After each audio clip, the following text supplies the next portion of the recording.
হায় হায়, উর্ফি শেষ পর্যন্ত এইটা কি করলো ভাই।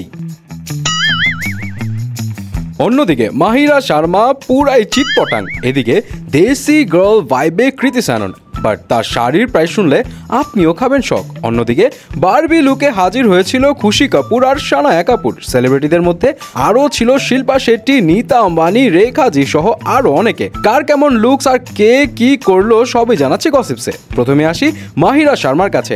একটা ওটিটি অ্যাওয়ার্ড শোতে তো মাহিরা পুরাই বার্থডে কুকির মতো গাউন পরে সেজে এসেছিল। মাহিরাকে নিয়ে পাবলিক আবারও মজা নিচ্ছে সেই লেভেলের। আসলে ঘটনা হলো ওই অ্যাওয়ার্ড শোতে মাহিরাকে স্টেজে ডাকা হয়, অ্যান্ড সে যখন ড্রেসটা ধরে স্টেজে উঠছিল তখনই একদম চিটপটাং হয়ে স্টেজে পড়ে যায় মাহিরা। এখন নেটিজনরা অনেকেই বলছে যে জিনিস পরে চলতে পারো না সেই জিনিস পরার কি দরকার রে ভাই। আবার কেউ কেউ বলছে একে তো কখনো অ্যাওয়ার্ড টাওয়ার্ড পাইতে দেখলাম না, একটু না হয় স্টেজে গড়াগড়ি করতে দেখলাম, তবে অপারশা শক্তি খুরানা বেচারা চেয়ার থেকে হেল্প করতে আসে মাহিরাকে, কিন্তু যা হওয়ার তা তো হয়েই গেল। এবার আসি দ্য এভারগ্রিন রেখাজির কাছে। রিসেন্টলি ফেমাস ডিজাইনার মনীষ মালহোত্রার নিউ স্টোর লঞ্চিং ইভেন্টে পুরাই গোল্ডেন লুকে দেখা মিলল রেখাজির। তাকে দেখতে লাগছিল as usual classy and elegant, কিন্তু তার এই যে প্যাপারাজিদের সাথে সুইট বিহেভিয়ারের ব্যাপারটা না সবাই খুবই প্রশংসা করছে। জিও ওয়ার্ল্ড প্লাজায় স্টল লঞ্চিং, আর নীতা আম্বানি থাকবে না এমন কি কখনো হয়? মনীষ মালহোত্রার স্টল লঞ্চিং ইভেন্টে নীতা আম্বানি আসে নিয়ন গ্রিন কালারের একটা শাড়িতে, দেখেও কিন্তু তাকে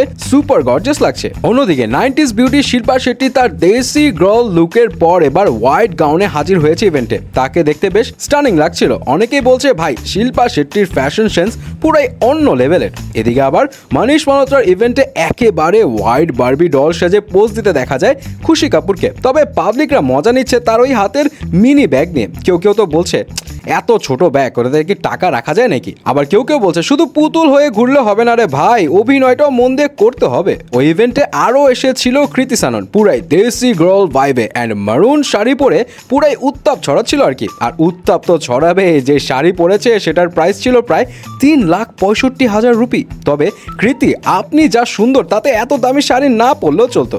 কি ভুল বললাম নাকি? ওই ইভেন্টে আরও এক ঝলক দেখা যায় অ্যাক্ট্রেস ফতেমা সানা শেখকে অ্যান্ড রশনি ওয়ালিয়াকে। তবে অভিনীত কর সেই কিন্তু অন্য একটা ইভেন্টে এসে পুরো তাক লাগিয়ে দিয়েছিল ফ্যান্সদের তার এই প্রাডা ব্যাগ দিয়ে, যেটার প্রাইস 1,38,000 রুপি। তবে সবাইকে ছাড়িয়ে সানায়া কাপুর। সানায়ার ব্যাগের দাম শুনলে পুরাই অন্য লেভেলের শখ খাবে পাবলিক। তার হারমেস ব্র্যান্ডের এই ব্যাগের দাম পুরো 13,62,000 রুপি। এই দাম শুনে অনেকের মাথা খারাপ হওয়ার মতো অবস্থা। অনেকে আবার বলছে খালি শো অফ, অ্যাক্টিং তো ঘোড়ার ডিম কিছুই জানে না। যাই হোক, ফাইনালে আসি উর্ফি জাভেদের কাছে। প্রতিদিন কিছু না কিছু করে তো ভাইরাল তাকে হতেই হবে। এই যে দেখুন কেমন গাড়ির সাথে রশি বেঁধে নিজেকে পেঁচে কেমন পোজ দিয়ে দাঁড়িয়ে আছে। প্রথমে দেখে তো নেটিজনেরা ভয় পেয়ে গিয়েছিল, এই বুঝি গেল ইজ্জত। অনেকে আবার হাত দিয়ে চোখও বন্ধ করে ফেলেছে, করছে এটা কি? কিন্তু শেষ পর্যন্ত এটা কি হলো, পাবলিকদেরকে পুরো বোকায় বানিয়ে দিল উর্ফি।